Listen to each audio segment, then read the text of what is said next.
So, it'd be helpful for us starting this new video column if you could give us a little bit of background, personal and ministry background. Sure.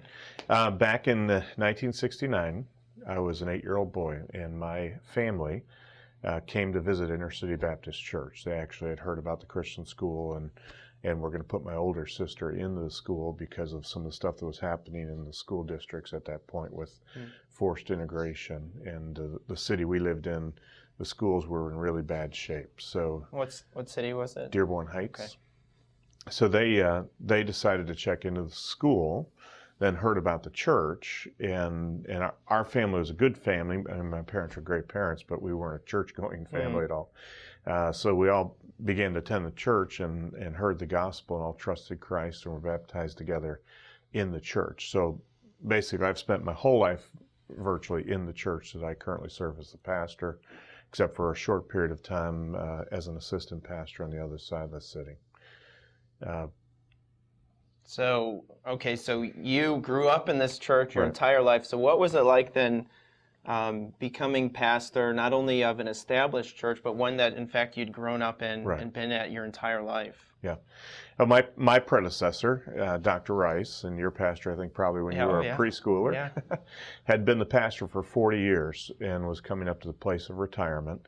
I had finished my MDiv and was just about done with my THM, and the church approached me about coming back to be co-pastor for a short period and then senior pastor upon his retirement. So, And what year are we talking about here? 1989. Okay. So Okay. 23 years ago. It'll be 24 in February when I came back. Wow. So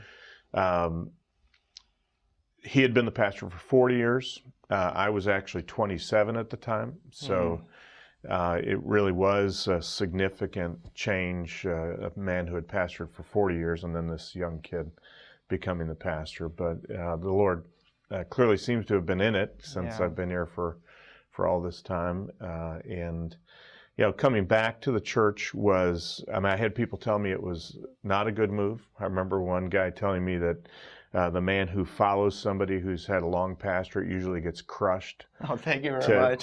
To form the bridge for the next guy to come in and have a fruitful ministry. The same guy quoted to me, prophet's not without honor except for his own country. So there was some of that tension that, it wasn't, it was certainly something that God had put in my heart to do. My wife and I had actually talked about it. I'd never talked with anybody else about it. I didn't think it was going to happen just age-wise. I thought Dr. Rice was too old, I was too young. And then the door opened up. It seemed to me that the church, church took it seriously. I wasn't necessarily convinced of that until the question and answer time, which had some liveliness in it. I actually remember. I was there. I do remember that. Oh yeah. So I remember at that point thinking, well, they're thinking through it, and I was prepared. Young, perhaps foolish. I was prepared to get crushed if that's what needed to happen for the health of the church. So, I didn't actually discount the guy's advice he gave me, because there were better men than me that had, in fact, had that happen to them. They had followed somebody who had been a pastor for a long time, and then, they got smashed. They got chewed up in the process. So I recognized that could be the possibility. I had been on staff of the church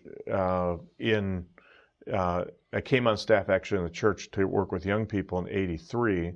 So from '83 to '85, I had been on staff of the church, and then this was the end of '88 when I candidated back in '89. So I knew, not only had grown up in the church, I knew what was going on. I knew that there had been a serious decline in attendance, that there was a significant burden of debt, that there were other issues. So I certainly did not have rose-colored glasses that this was going to be an easy thing, or certainly not on a human plane a guaranteed thing at all. So it was.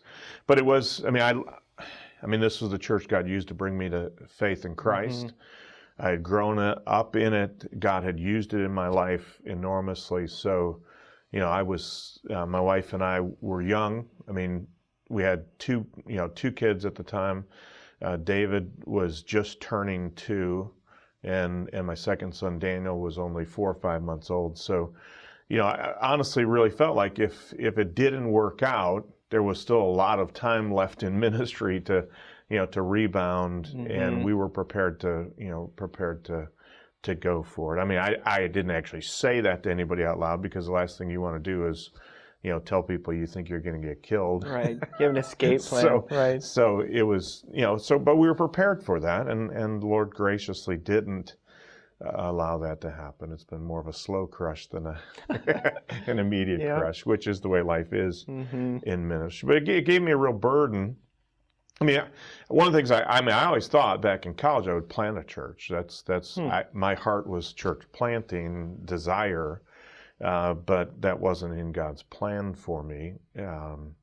So that's always been something I've tried to emphasize. But I also have had a real burden for church revitalization, because, and that's something that's not decreased at all. It seems to me in some ways, in the last, whatever 10 years or so, that's become more of a concern to me, because of the fact that there are a lot of churches that have historically been good, healthy churches that are in decline. They've just gotten older and declined, and not, that's a